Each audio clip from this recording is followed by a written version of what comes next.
Faker, the magical being created by Skeletor, had the evil purpose of replicating He-Man's power and using it for the benefit of dark forces. This being, created in the image and likeness of He-Man, but with glowing eyes and a hollow voice, was used by Skeletor as a ruse to deceive King Randor and cover up Keldor's secret, which was threatening to be discovered.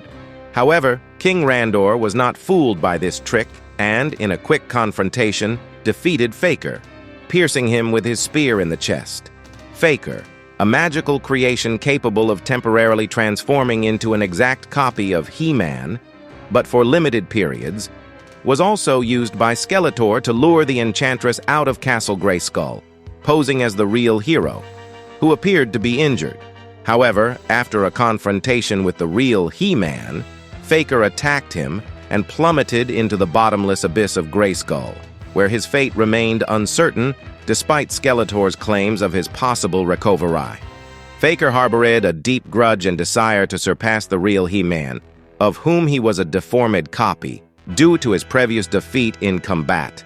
Additionally, he was depicted as a psychotic mass murderer, Skeletor's most loyal sidekick, and an escapee from the intergalactic prison star. He was the result of a spell gone wrong, with the mistake often being blamed on Beastman.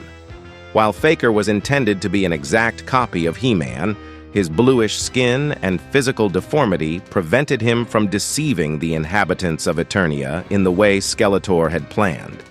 Initially designed by Man-at-Arms to be a temporary replacement for He-Man when Prince Adam was occupied, Faker was later discarded in the royal scrapyard after his first mission. He was rescued by Triclops, an evil warrior in the service of Skeletor. At the request of this villain, Faker was reprogrammed with the mission of deceiving the inhabitants of Eternia, making them believe that He-Man had betrayed King Randor and joined the dark side. The idea of an evil copy of He-Man was recycled in the episode The Nemesis Within of The New Adventures of He-Man, dedicating an entire episode to this concept, in contrast to a brief fight scene.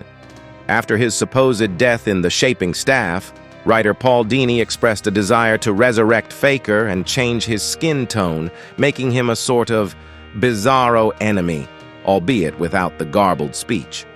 However, this plan never came to fruition. In the initial release of the Faker action figure, there were two versions, an older version with dark boots and a larger chest sticker visible under the armor, and the more common version with purple boots and a less visible chest sticker. In 1987, the Faker figure was re-released, with slight variations in color scheme and a solid head as opposed to the previous hollow rubber version.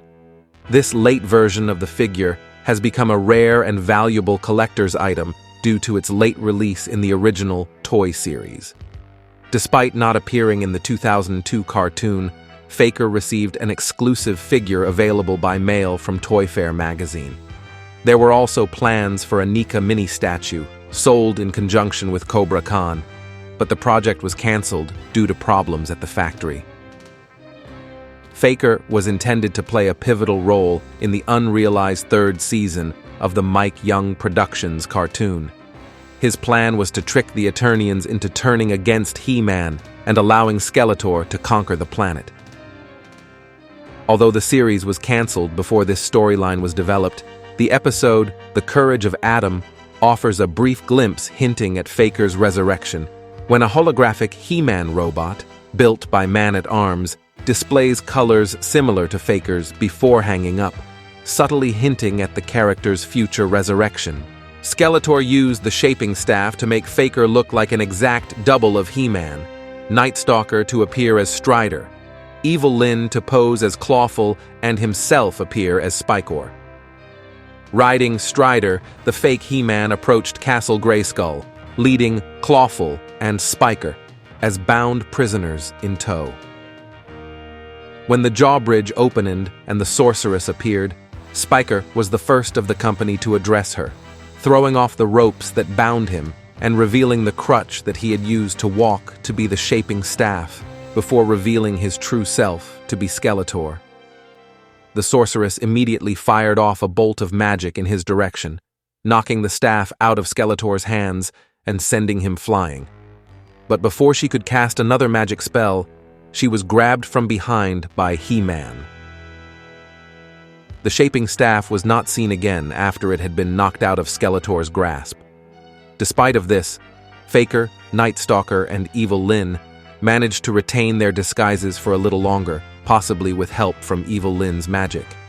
Faker's true form was revealed when the sorceress used her magic to escape from his grip, blasting off both of his arms in the process.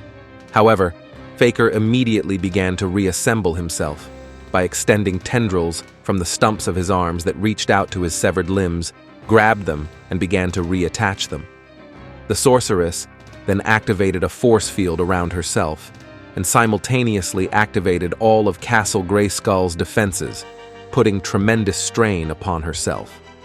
Faker used both of its mighty fists to pounce against the sorceress's force field, but was cut in half by a laser beam fired by Man-at-Arms using his wrist gauntlet.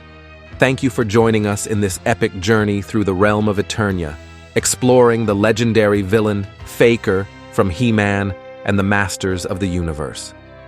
We hope you've enjoyed this dive into nostalgia and discovery. Remember to like, share, and subscribe for more exciting adventures in the world of pop culture. Until next time, may the power of Grayskull be with you all.